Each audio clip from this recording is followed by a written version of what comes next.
നമ്മൾ ഇന്ന് നോക്കാനായിട്ട് പോകുന്നത് ചാപ്റ്റർ 5 ആണ്. സമുദായം എന്താണ്, സമൂഹം എന്താണ്, സംഘടന എന്താണ്, സ്ഥാപനം എന്താണ്. ഇതാണ് ഈ ഒരു ചാപ്റ്ററിന്റെ പേര് വരുന്നത്. ഈ ചാപ്റ്ററിൽ നിന്ന് കറക്റ്റ് ഒരു 8 മാർക്കിനാണ് ക്വസ്റ്റ്യൻസ് വന്നിട്ടുള്ളത്.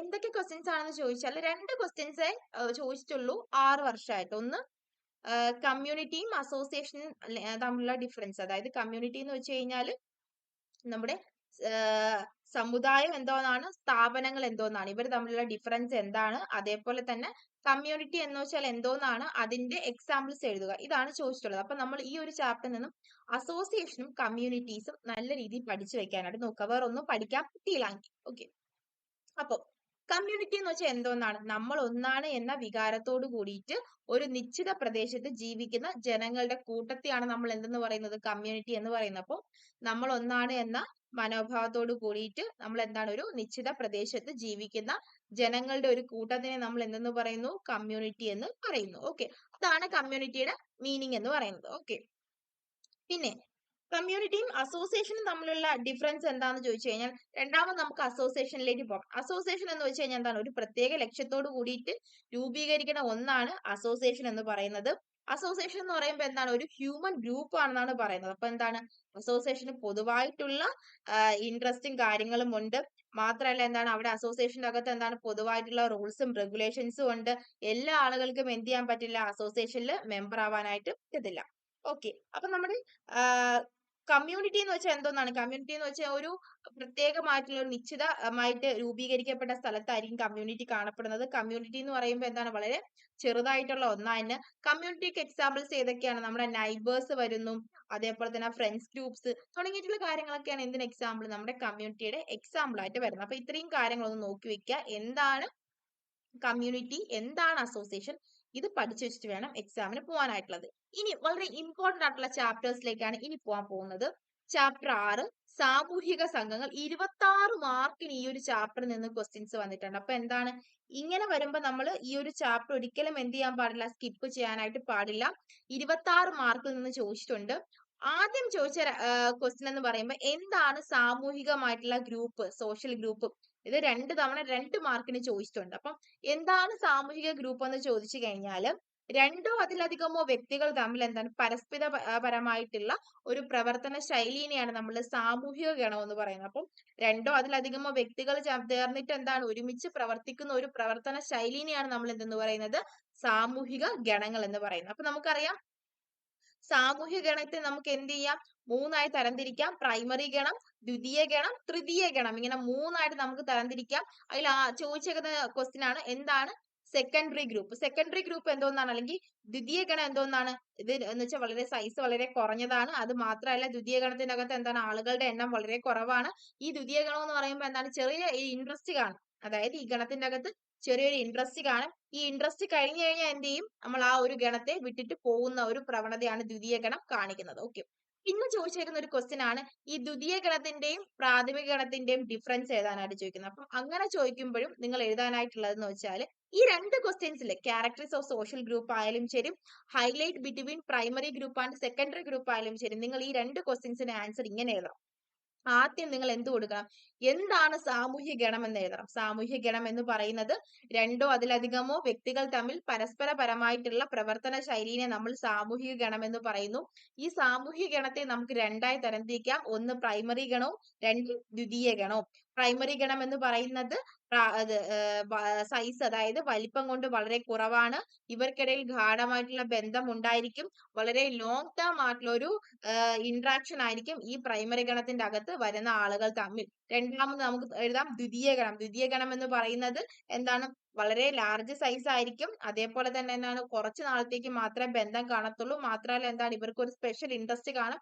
ഈ ഇൻട്രസ്റ്റ് എല്ലാം നേടിക്കഴിഞ്ഞിട്ട് എന്ത് ചെയ്യും, ഇവർ സെപ്പറേറ്റ് ആവുകയാണ് ചെയ്യുന്നത്. അപ്പം ഇങ്ങനെ വേണം എഴുതാനായിട്ട്. 6 മാർക്കിന് എന്ത് ക്വസ്റ്റ്യൻ ചോദിച്ചാലും ആദ്യം എന്ത് എഴുതണം, എന്താണോ സോഷ്യൽ ഗ്രൂപ്പും, അത് കഴിഞ്ഞ് സെക്കൻഡറി ഗ്രൂപ്പിന്റെ ക്യാരക്ടറിസ്റ്റിക്, എന്താണോ സോഷ്യൽ ഗ്രൂപ്പ്, അത് കഴിഞ്ഞിട്ട് എന്താ difference between primary group and secondary group. ഇങ്ങനെ വേണം ഈ ഒരു ചാപ്റ്ററിൽ ക്വസ്റ്റ്യൻസ് വരുമ്പോൾ എഴുതാനായിട്ടുള്ളത്. ഓക്കെ, നമുക്ക് 12ാമത്തെ ചാപ്റ്ററിലേക്ക് പോവാം, മാരേജ്. മാരേജ് എന്ന് പറയുന്ന ചാപ്റ്ററും വളരെ ഇമ്പോർട്ടന്റ് ആണ്. ഈ ഒരു ചാപ്റ്ററിന്റെ അകത്ത് വരുന്ന ക്വസ്റ്റ്യൻ എന്ന് പറയുമ്പോൾ പ്രധാനമായിട്ടും ഡിഫറെന്റ് ടൈപ്സ് ഓഫ് മാരേജ് 6 മാർക്കിന് ചോദിച്ചിട്ടുണ്ട്. ഡിഫറെന്റ് ടൈപ്സ് ഓഫ് മാരേജ് ഒക്കെ ഏതൊക്കെയാണ് വരുന്നത്? ആദ്യം നിങ്ങൾ എന്താണ് മാരേജ് എന്ന് എഴുതണം. എന്നിട്ട് വേണം ആ ഡിഫറെന്റ് ടൈപ്സ് മാരേജസ് എഴുതാനായിട്ട്. ഒന്നാമതായിട്ട് വിവാഹം എന്ന് പറയുന്നത് എന്താ ഒരു സ്ത്രീയും ഒരു പുരുഷനും കുടുംബജീവിതത്തിലേക്ക് നയിക്കുന്ന ഒന്നിനെയാണ് നമ്മൾ വിവാഹം എന്ന് പറയുന്നത്. എന്താണ് ഈ വിവാഹവും കുടുംബവും എന്താണ് പരസ്പരം പൂരകങ്ങളായിട്ട് കാണപ്പെടുന്നുണ്ട്. മാത്രമല്ല വിവാഹത്തെ നമുക്ക് എന്ത് ചെയ്യാൻ പറ്റും? ഒരു 5-6 വിവാഹ രീതികൾ നമുക്കറിയാം. അത് ഏതൊക്കെയാണ്? അതൊക്കെയാണ് എഴുതാനായിട്ടുള്ളത്. അപ്പം ഏതൊക്കെയാണ് വരുന്നത്? ഒന്ന് മോണോഗമി. മോണോഗമി എന്ന് പറയുന്നത് എന്താണ്? ഏകപത്നിത്വം. ഒരു വ്യക്തിക്ക് ഒരേ സമയം ഒരു ഭാര്യ മാത്രം എന്നുള്ള കൺസെപ്റ്റിനെയാണ് നമ്മൾ എന്തെന്ന് പറയുന്നത്? മോണോഗമി എന്ന് പറയുന്നത്. രണ്ടാമത് ചോദിക്കാം എന്താണ് ബഹുഭാര്യത്വം? അതായത് പോളിഗമി. ഒരു വ്യക്തിക്ക് ഒരേ സമയം ഒന്നിലധികം ഭാര്യയോ ഭർത്താവിനെ എന്ത് ചെയ്യാം? കല്യാണം കഴിക്കാൻ കഴിയുന്നതാണ് പോളിഗമി എന്ന് പറയുന്നത്. പിന്നെ നമുക്കറിയാം പോളി എൻട്രി അതായത് ബഹുഭർതൃത്വം.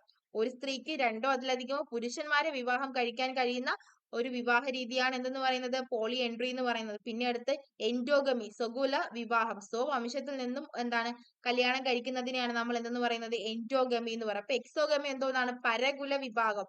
അതായത് ഒരു വംശത്തിൽ നിന്നുള്ള ആള് വേറൊരു വംശത്തിലുള്ള ആളുകൾ എന്താണ് കല്യാണം കഴിക്കുന്നത്. പിന്നെ നമ്മൾ പറഞ്ഞു എക്സോഗമി.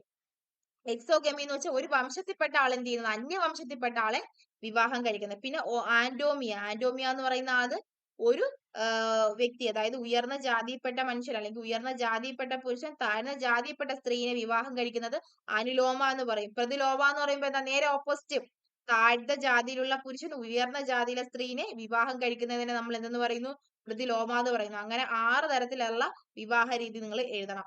പിന്നെ ചോദിച്ചേക്കുന്ന പ്രധാനപ്പെട്ട ക്വസ്റ്റ്യൻ ആണ് എന്താണ് എൻഡോഗമി എന്താണ് എക്സോഗമി? 4 മാർക്ക് ഡിഫറൻസ് എഴുതാനാണ്. അപ്പം എൻഡോഗമിയും എക്സോഗമിയും തമ്മിലുള്ള വ്യത്യാസം. എൻഡോഗമി എന്ന് വെച്ചാൽ എന്തോന്നാണ്? സ്വകുല വിവാഹം. അതായത് സ്വവംശത്തിൽ നിന്നുള്ള വിവാഹമാണ്. അതായത് ഒരേ ജാതിയിലുള്ള ആള് അതേ ജാതിയിലുള്ള ആളെ കല്യാണം കഴിക്കുന്നു. ഇപ്പൊ എക്സാമ്പിൾ പറഞ്ഞാൽ നായർ വംശത്തിൽപ്പെട്ട ആള് നായർ വംശത്തിലെ സ്ത്രീനെ കല്യാണം കഴിക്കുന്നതിന് നമ്മൾ എന്തെന്ന് പറയുന്നു?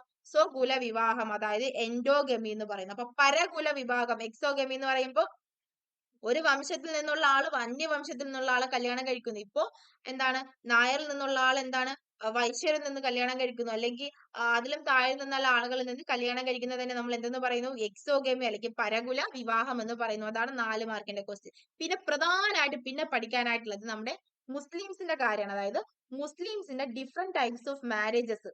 ഇത് വളരെ ഇമ്പോർട്ടന്റ് ആണ് കേട്ടോ. കാരണം ഇതിൽ നിന്ന് കുറേ തവണ ക്വസ്റ്റ്യൻസ് വന്നിട്ടുണ്ട്. അപ്പൊ നമ്മൾ ഈ മുസ്ലിം മാരേജ് മുഴുവനും പഠിച്ചു വെച്ചാൽ ഒരു തെറ്റുമില്ല. അപ്പൊ നമുക്കറിയാം മുസ്ലിങ്ങളുടെ വിവാഹ രീതി എത്ര തരത്തിലാണുള്ളത്?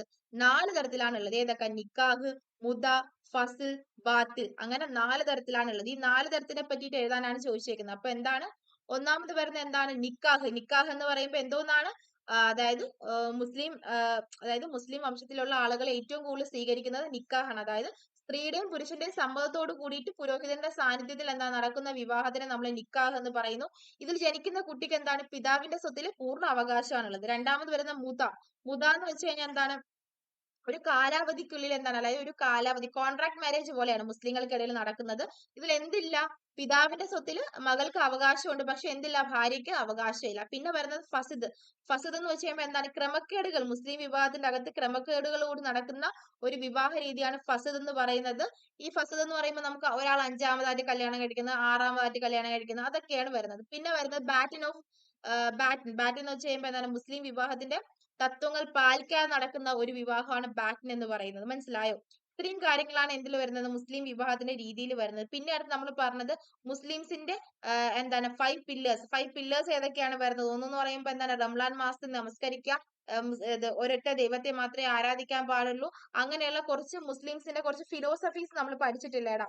ആ ഫിലോസഫീസ് ആണ് എന്തിൽ വരുന്നത്? ആ ഒരു സ്ഥലത്ത് എഴുതാനായിട്ട് വരുന്നത്. അപ്പൊ ഇത്രയും ക്വസ്റ്റ്യൻസ് ആണ് എന്തിൽ വരുന്നത്? ഈ 12ാമത്തെ ചാപ്റ്ററിന്റെ അകത്ത് മെയിൻ ആയിട്ട് പഠിക്കാനായിട്ടുള്ളത്. അപ്പൊ ഇത്രയും കാര്യങ്ങളാണ് ഈ 3 ചാപ്റ്റേഴ്സിന് പഠിക്കാനായിട്ടുള്ളത്.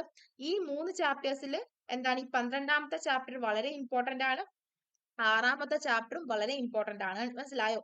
ഈ ഒരു ചാപ്റ്ററിൽ ഈ രണ്ട് ചാപ്റ്റേഴ്സ് പഠിച്ചിട്ട് പോകുന്നണം എന്നാണ് ഞാൻ പറയുന്നത്. കാരണം ഇതിൽ നിന്ന് ഡെയിലി അതായത് ഓരോ വർഷവും ക്വസ്റ്റ്യൻസ് ചോദിച്ചിട്ടുണ്ട്. അപ്പൊ ഇത്രയും കാര്യങ്ങൾ മാത്രമേ ഉള്ളൂ. അപ്പൊ നമുക്ക് നെക്സ്റ്റ് വീഡിയോയിൽ കാണാം.